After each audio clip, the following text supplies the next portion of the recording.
1000 combattants du Hamas. Le Hamas. Le Hamas. Le Hamas.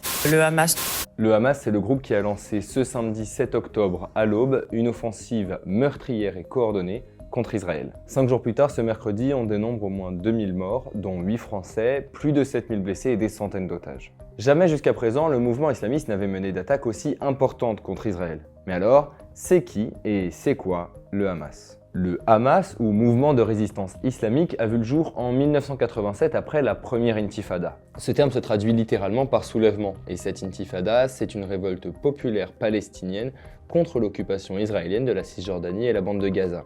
En août 1988 est publiée la charte du Hamas, qui définit clairement les objectifs du mouvement, c'est-à-dire la création d'un État palestinien, la libération des territoires palestiniens occupés et l'élimination d'Israël.